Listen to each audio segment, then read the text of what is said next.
Hey guys, welcome back. This is Link Savage from SavageVR.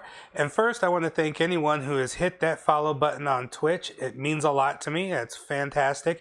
If you haven't hit that follow button yet, head on over to twitch.tv/Link Savage and hit that follow button. It'll give you an alert anytime I go live, because I do go live at random times outside of my fit schedule. My set schedule is Monday, Wednesday, and Friday. We have Mangle Mondays, 4 to 6, Workout Wednesdays, 11:30 a.m. till 1:30 p.m., and Feral Fridays, 4 to 6. This is all Eastern Standard Time. All right, I live on the East Coast. I'm in Boston. I am not dealing with this time code shit. So, everything's in Eastern Standard Time. If I say a time, it's EST. All right? Awesome. Today, we're going to actually sit there and talk about... Yes, the very thing that we've needed. The very thing we've been waiting for. The HTC Vive wireless adapter. We're going to talk about what I love about it.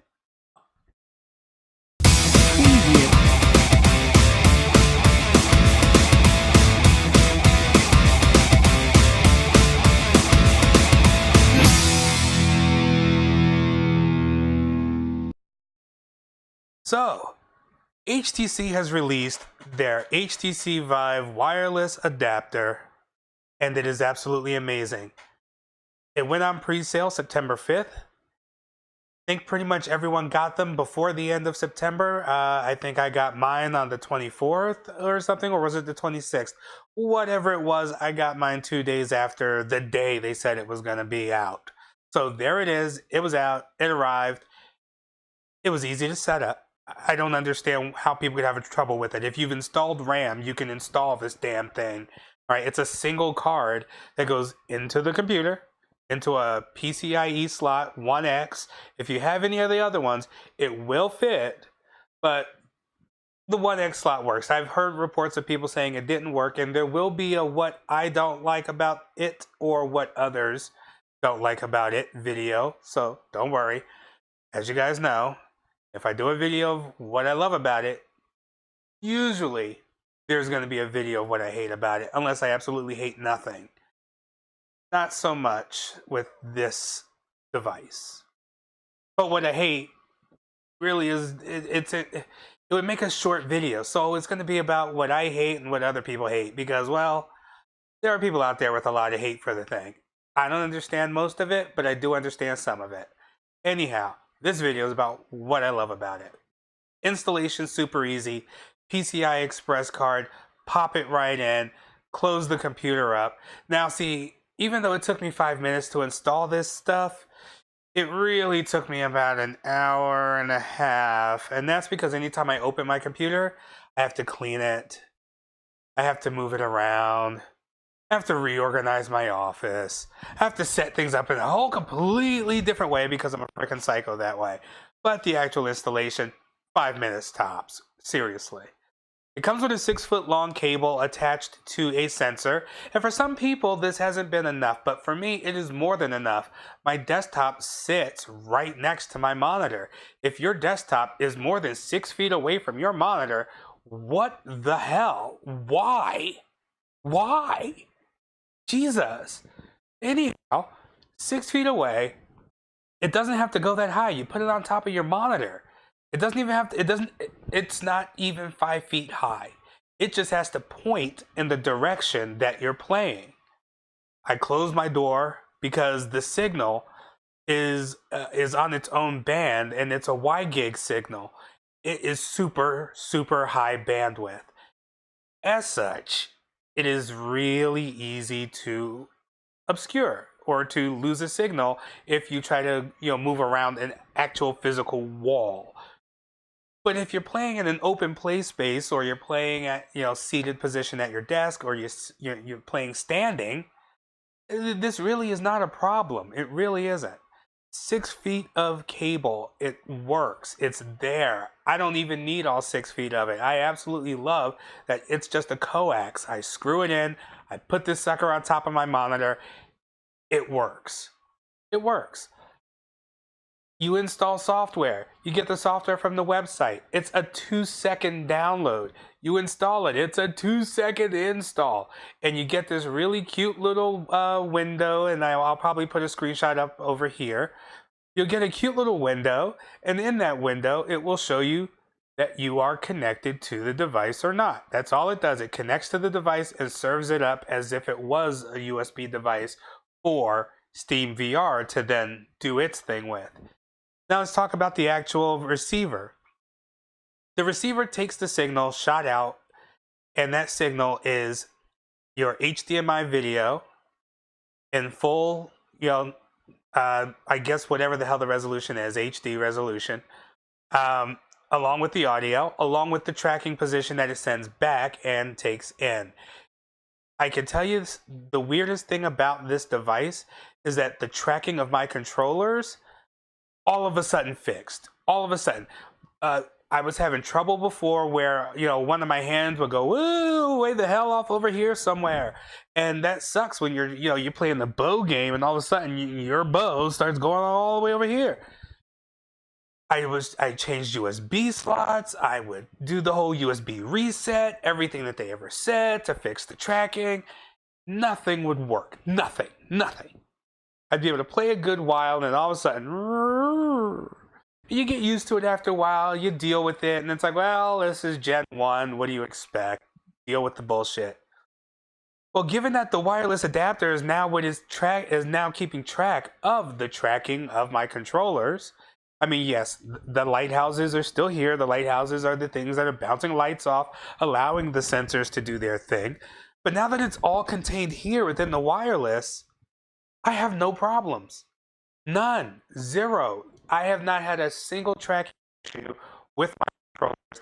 And I mean, at first I thought maybe or maybe my controller's starting to go because when I'm swinging in Beat Saber, I'm swinging too hard. I don't know. Nope. Gone wireless, all of a sudden, tracking issues are fixed.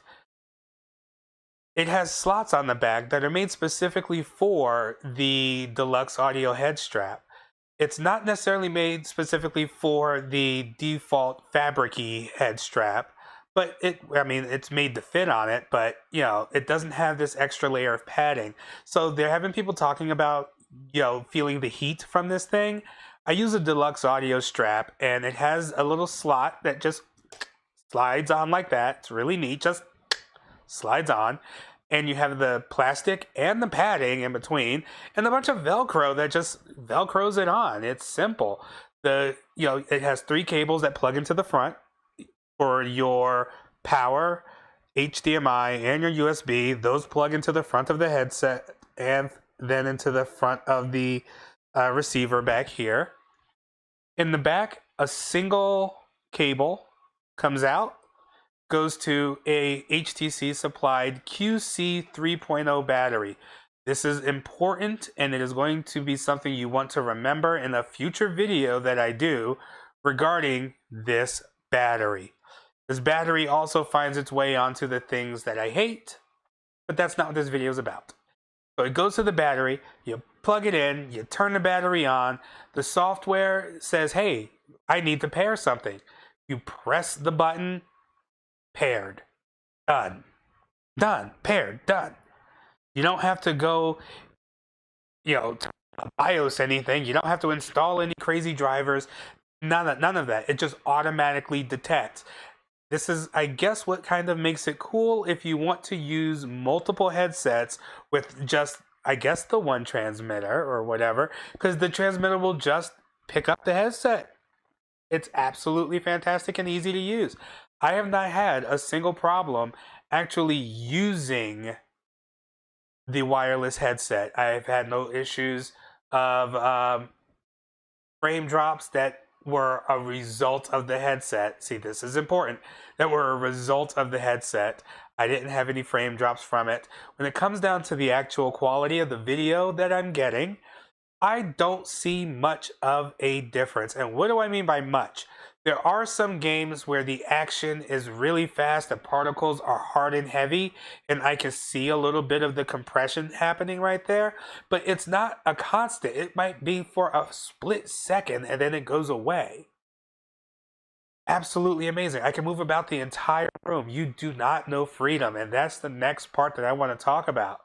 I want to talk about the freedom for the love of all that is holy. So when I first got this Vive, I had the cable hanging down from behind me and playing games like Hollow Point, where there's a lot of turning, a lot of twisting, a lot of bending your body in crazy awkward ways. I would get tangled up in the cord and inevitably unplug the cord right from the receiving box on the computer. Not a good look at all. Not good. So I decided I'm going to, go on ahead and contract myself up all of my wires above my head. So that way I just have the one wire coming down from the center. Should be awesome. And for the first couple of weeks, it was actually really good in terms of eliminating about 75 to 80% of the immersion breaking issues of having that cable being behind me and having to constantly remember which way I turn, so that way I turn in the opposite direction, blah, blah, blah. There are some of my live streams where you can actually see I'm turning one way, and then all of a sudden I have to stop and turn the other way, and then continue going the way I was originally facing.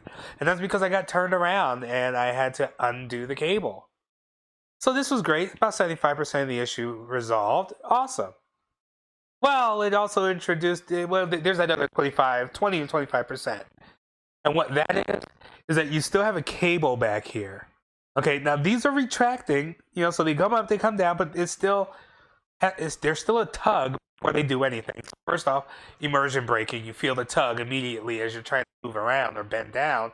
It makes bending down take an effort, because now you're pulling against something, and then you come back up. And then turning around was interesting. Every now and then, if you weren't facing a way that had the cable absolutely behind you, that cable was in your face. And I've been to a point where I felt like my computer was trying to link something because I'm turning around, and all of a sudden this damn cable's around my neck, and I'm like, what the fuck, dude? Not cool. So this 100% absolute freedom. I move around this room. I forget where I am. I forget where I am, and I've fallen twice. You're not afraid to admit it. I've fallen twice. Bending over, getting on the ground, rolling around. When you play a game like this, a game that's playing in the background, it has you get on the ground, and you have to kind of crawl around and stuff. And not having a cable tether you, absolutely, you're in the game. You forget where you are. You forget what you're doing. You forget everything except for the objective in front of you. It is everything that we've been waiting for VR. I mean, we knew that we were going to have a cable for a while, but the cable's cut. The price of this thing, yeah, it's I think $299, but that's also the price of the TP Cast. But now here's the kicker: if you have a Vive Pro, you do have to buy an additional adapter to fit on the Vive Pro, and that's like another $60. This is what I said in my last video about the Vive and the fact that there's all these little bits and pieces just to make quality of life better, and it really should just come this way. Anyhow, you have to go ahead and buy an adapter. But it is 100% worth it. You will never ever know how freeing it is when you're playing this way. Being able to spin around 360 and shoot shit, it's amazing. Now, some people are worried about, having a Wi-Fi signal near their skull. It's not a Wi-Fi signal. It's WiGig. It's different. It can't penetrate paper. Okay? It's not going to penetrate your skull. It can't penetrate paper. It won't penetrate your skull. You're fine. All right? TP Cast, yeah, that can go through brick walls. This isn't Wi-Fi. It's a different band altogether. So if you have a worry about that, let it go. It's well worth the money spent, and what we are starting to see is the technology catch up to the ideas and the fantasies of what we thought and hoped VR would be. If you're a geezer like me, 40 years old, you grew up in the 80s and the 90s, you've been watching all of the sci-fi about VR and wanting it and waiting for it, and here it is. And when you go wireless, first going wired, I was blown away. Going wireless, it's a whole different ballgame. Whole different ballgame. Anyhow, I'd like to thank you guys for watching. I'd like to thank you guys for watching, and hopefully hitting that like button, hitting that share button, hitting that subscribe button. Don't forget to go on over to Twitch, twitch.tv/LinksSavage, and hit that follow button so that way you know when I go live streaming the most epic VR content on the web. Till the next video, I'll catch you guys later.